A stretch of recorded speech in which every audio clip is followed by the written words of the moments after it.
Alhamdulillah. In the name of Allah subhanahu wa ta'ala, the most gracious, the most merciful, peace and blessings be upon our beloved Prophet Muhammad sallallahu alayhi wasallam. Every human heart looks for safety. We want to feel protected, certain, and secure. We like to plan every step of our lives because not knowing what will happen tomorrow makes us anxious. We ask questions, we gather information, and we prepare again and again just to make sure that nothing goes wrong. Before accepting a new job, we study every detail. Before moving to a new place, we check everything carefully. And when it comes to our children, we worry even more. We search for the perfect school, the best friends, the safest environment. We believe that if we plan well enough, we can protect them from every danger. But the truth is, this world was never created to give us guarantees. Allah subhanahu wa ta'ala did not promise us control. He promised us trust, tawakkul. Life is not built on certainty. It is built on faith. When we forget that, fear begins to rule our hearts. When we remember it, peace returns. You can make the best plan and still see it collapse. You can have no plan at all and suddenly watch everything fall into place. This is how Allah subhanahu wa ta'ala teaches us that we are not in control. We plan, we try, we move, but He decides the result. Every step we take is not really our power. It is an act of reliance upon Him. Peace begins the moment we accept this truth. We are not the owners of tomorrow. We are the servants of the one who owns every tomorrow. The heart that understands this finally finds rest, because the one who controls everything, the one who never sleeps, never forgets, never fails, is Allah subhanahu wa ta'ala. Sometimes the plan of Allah subhanahu wa ta'ala feels strange. It may not make sense to us at first. Things happen that seem unfair or frightening, and we start to wonder, why now, why me? But Allah subhanahu wa ta'ala sees what we cannot see. His wisdom is far beyond our limited understanding. Think about the story of the mother of Prophet Musa alayhi salam. Imagine her fear when she was told to place her baby in a basket and release it into the river.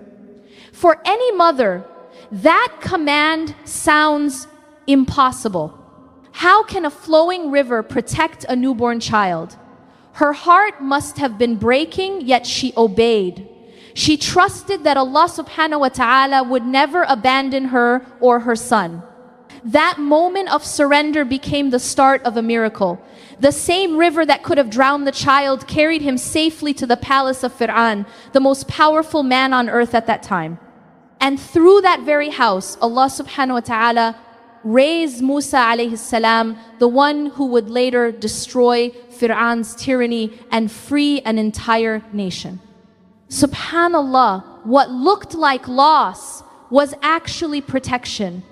What looked like danger was the beginning of victory. This is the pattern of Allah subhanahu wa ta'ala. He hides mercy inside moments of fear and strength inside times of weakness. His plans may surprise us, but they never fail us.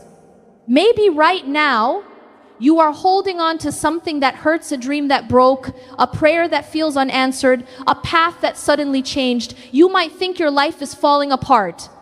But perhaps in the unseen, Allah subhanahu wa ta'ala is arranging everything perfectly for you. The one who trusts in Allah subhanahu wa ta'ala never loses. Even when everything looks uncertain, His plan remains perfect.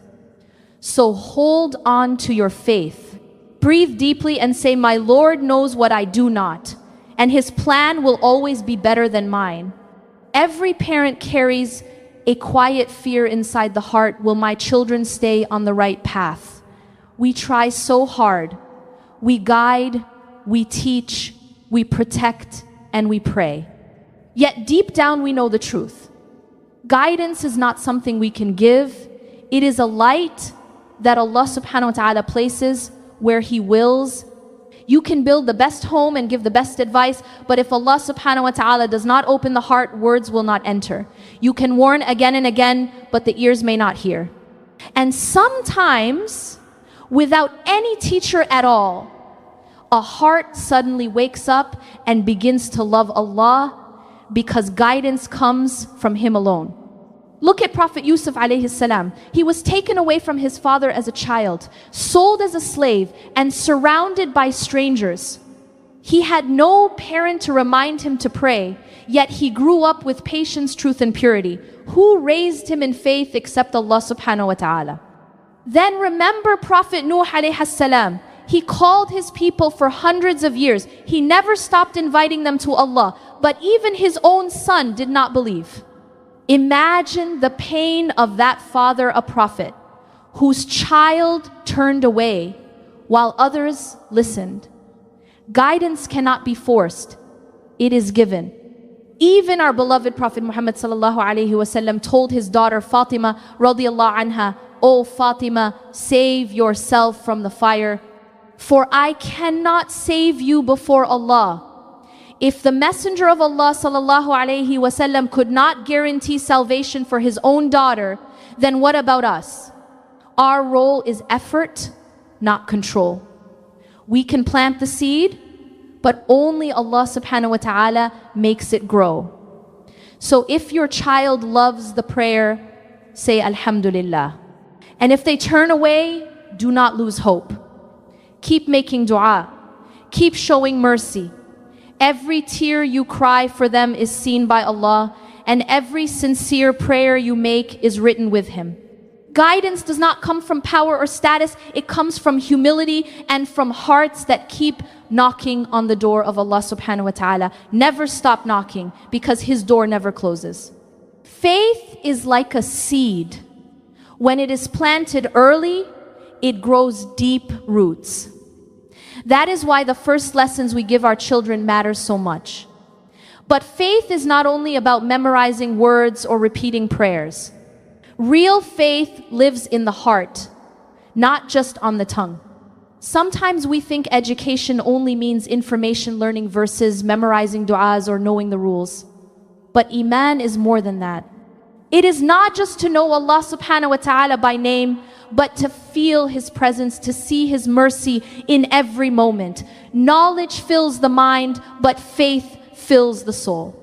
Look at Prophet Yusuf alayhi salam.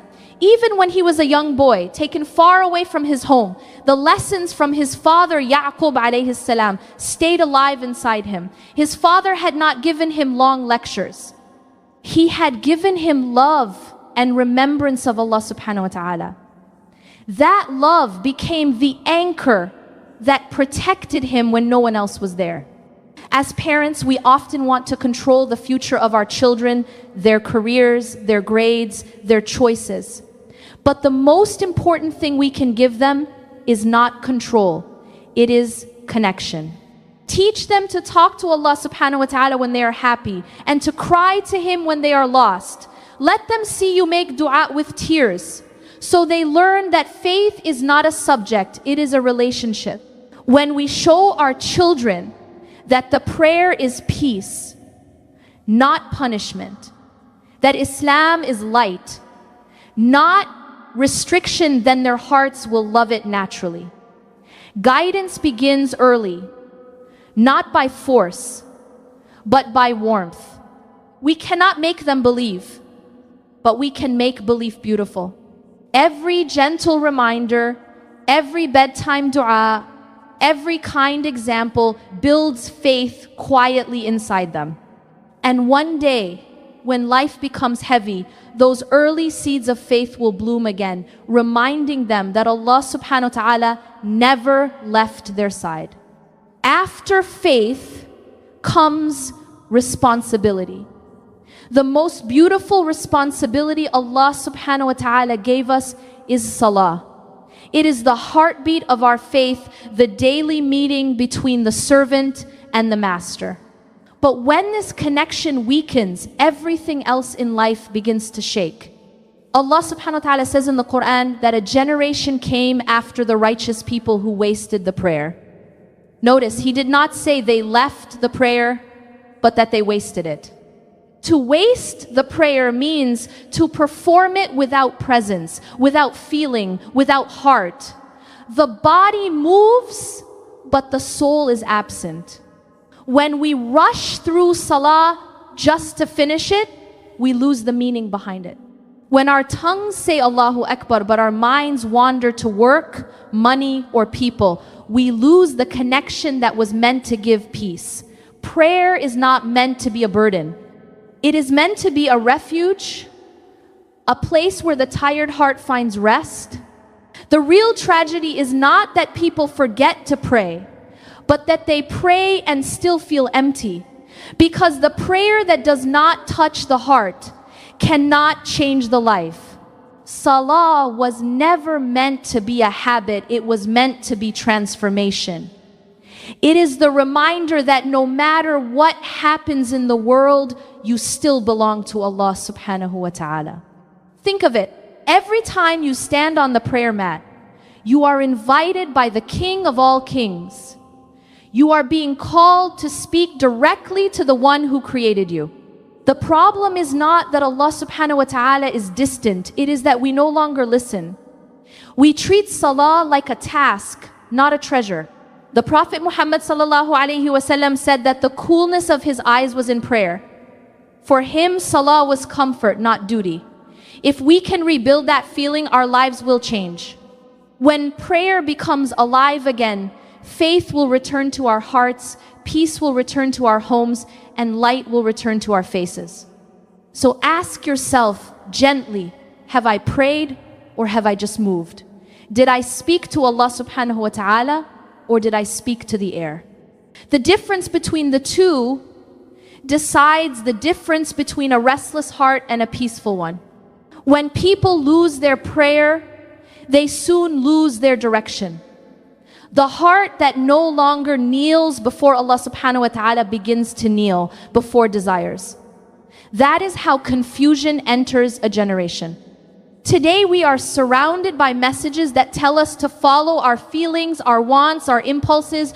Do what makes you happy, they say. Obey your heart. But the same heart, if it forgets its creator, becomes blind.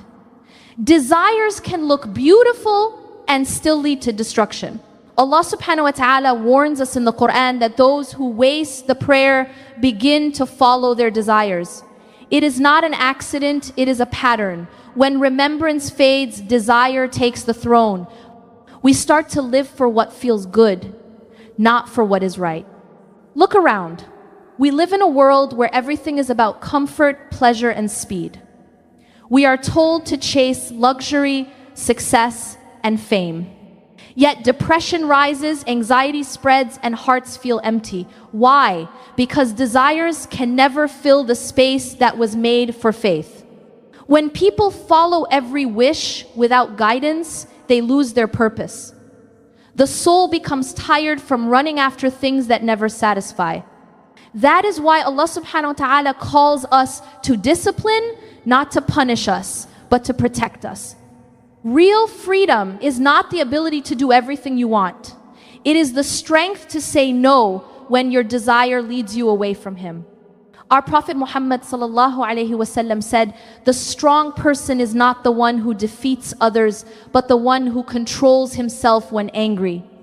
The real strength is self-control, not indulgence. When we stop worshipping our desires, we begin to worship Allah subhanahu wa ta'ala sincerely.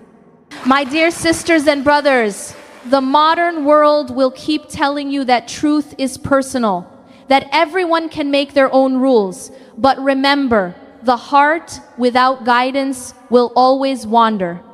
The only compass that never fails is the remembrance of Allah subhanahu wa ta'ala. So, before you follow your heart, ask yourself, is my heart following Him? Even when faith weakens, the door of Allah subhanahu wa ta'ala never closes. People may give up on us, but He never does. His mercy is wider than our mistakes, and His forgiveness is greater than our sins. No matter how far a person goes, the path back to Him is only one sincere astaghfirullah. Allah subhanahu wa ta'ala says in the Quran, except those who repent, believe, and do good deeds, they will enter paradise. What a promise. He did not say those who were perfect, but those who repented. Perfection is not what He asks for. It is effort and return. Sometimes we feel too ashamed to turn back. We think, I've gone too far. I've done too much. But that thought itself is a whisper from shaitan. Shaitan wants us to drown in regret. Allah subhanahu wa ta'ala wants us to rise through it. The same heart that sinned yesterday can become the heart that Allah loves tomorrow if it turns back sincerely. Repentance is not just words. It is a journey. It begins with sadness, but it ends with peace. When you cry before Allah subhanahu wa ta'ala, your tears are not wasted. Each tear washes away something dark inside the soul. Every sincere prayer that says, Ya Allah, forgive me, becomes a bridge between who you were and who you can become. Remember Prophet Yunus alayhi salam, when he called out from the belly of the whale, saying, there is no God but you. Glory be to you, I was among the wrongdoers. Allah subhanahu wa ta'ala heard him even from the depths of the ocean. If He can hear a prophet in the darkness of the sea, He can surely hear you in the darkness of your pain. The door of repentance is not just open, it is calling you by name. You do not have to be perfect to return. You just have to be honest. Take one step toward Allah subhanahu wa ta'ala and He will come running